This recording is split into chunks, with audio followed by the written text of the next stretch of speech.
कोई मदद हम लोग को मिलना चाहिए। जो 80 से लेकर राजघाट तक हैं, पूरी नावों को कुछ ना कुछ पैकेज टाइप का खाना बन रहा है, एक टाइम नहीं बन रहा है हम लोग के पास। ये स्थिति है कि हम लोग खाने के लिए तड़प गए हैं। अब बच्चे को कैसे हम लोग पाल रहे हैं, दूध ले रहे हैं कि नहीं ले रहे हैं। महीने में तो हमारा सब चीज़ गायब हो गया है। 7 महीने में जो बचा कुछ हम लोग थोड़ा बहुत 10-15 हज़ार रुपये रखे थे और कुछ मतलब रकम पता ही गिरवी रखे है कि एकदम खा ही नहीं रहे हैं। वो मांग के गिरवी रख के बिजली का बिल भरे तब जाके लाइन चालू हुआ। इसी तरह कर रहे हैं हम लोग, कैसे तैसे जो काम।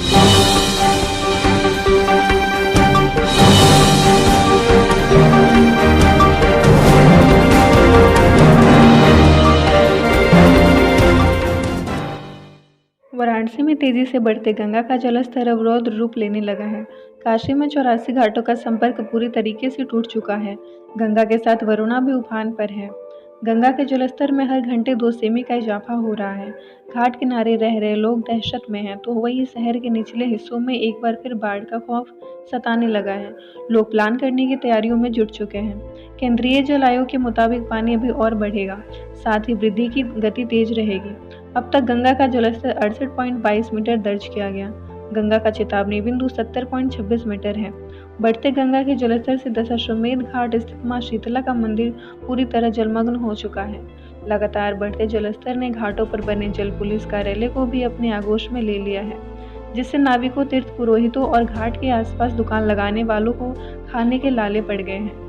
लगातार बढ़ते जलस्तर पर जिलाधिकारी कौशल राज शर्मा ने संचालक पर पूरी तरीके से रोक लगा दिया है। वहीं गंगा की लहरों पर नौका संचालन करने वाले नाविकों पर बड़ा संकट मंडराने लगा है।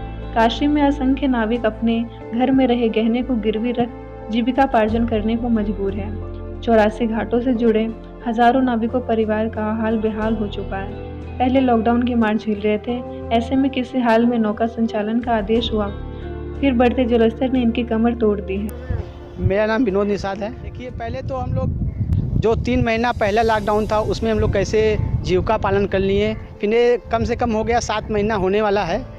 7 महीना होने वाला है। इसी तरह कुछ बीच में नावें चालू हुई, ठीक है, कुछ बीच में नावें चालू हुई तो हम लोग थोड़ा बहुत कमा लेते थे, उससे हमारा जीविका चल जाता था। अब पानी बढ़ने के कारण डीएम साहब आदेश कर दिए हैं कि बोट बंद, ठीक है, बोट तो बंद हो गया, तो हम लोग अब कहाँ जाएं, कैसे हम लोग को मदद, सरकार से कोई मदद हम लोग को मिलना चाहिए। जो 80 से लेकर राजघाट तक हैं, पूरी नावों को कुछ ना कुछ पैकेज टाइप का दिया जाए। मेरी डीएम साहब से एक गुजारिश है। मेरे पास रोजगार नहीं है, बस इसी से चलाते हैं। इस समय तो एक टाइम खाना बन रहा है, एक टाइम नहीं बन रहा है हम लोग के पास। ये स्थिति है कि हम लोग खाने के लिए तड़प गए हैं। अब बच्चे को कैसे हम लोग पाल रहे हैं, दूध ले रहे हैं कि नहीं ले रहे हैं। छोटे लड़के तो जिद करेंगे कि पापा ये चीज़ चाहिए, तो वो चीज़ पे पैसा रहेगा तब ना वो चीज़ दिलाएंगे। 7 महीने में तो हमारा सब चीज़ गायब हो गया है। 7 महीने में जो बचा कुछ हम लोग थोड़ा बहुत 10-15 हज़ार रुपये रखे थे और कुछ मतलब रकम पता ही गिरवी रख के हम लोग खा रहे हैं। कुछ भी अनुमति अभी सरकार से हम लोग को मिली नहीं है और हम लोग चाहते हैं कि सरकार से कि कुछ हम लोग को पैकेज टाइप का दिया जाए कि जिससे हम लोग का आगे से चले, आर्थिक सहायता हम लोग को मिले। कुछ जब तक बाढ़ कुछ पैकेज हम लोग को आवे, 80 से लेकर राजघाट तक कुछ मतलब ऐसे भी मल्ला है कि एकदम खा ही नहीं रहे हैं, वो मांग के खा रहे हैं। हमारे परिवार लोग 10 लोग हैं, हम लोग टोटल 10 लोग हैं। और सोच लीजिए कि अभी हम लोग बिजली का बिल नहीं भर पाए, बिजली कट गया था, रात भर मच्छर काटा, फिर उसको हम लोग गए सिकड़ी गिरवी रखे बिजली का बिल भरे तब जाके लाइन चालू हुआ। इसी तरह कर रहे हैं हम लोग, कैसे तैसे जीविका हम लोग पाल रहे हैं। पुश्तों से चली आ रही परंपराओं से हजारों नाविक परिवार नौका संचालन कर अपने परिवार का भरण पोषण करते रहे हैं। बदहाली का मंजर इस कदर है कि कोई एक समय भोजन कर रहा है तो कोई बिना खाए सोने को मजबूर है। घर में रखे आभूषणों के दांव पर लगाकर एक वक्त की रोटी खानी पड़ रही है। नागरिकों ने अपनी बदहाली बताते हुए सरकार से राहत पैकेज की मांग की है। उनको उम्मीद है कि यदि सरकार हमारी मदद करती है, किसी तरह की राहत पैकेज का अनुदान देती है, तो सभी का परिवार चलाने में मदद होगी, अन्यथा लोग मरने को भी मजबूर हैं, क्योंकि इस काम के अलावा और कोई काम नहीं है। समस्या दिनचर्या का यही था कि हम लोग को रोज बोट नाव चलाते थे, रोज कुआं खोदना, रोज पानी पीना।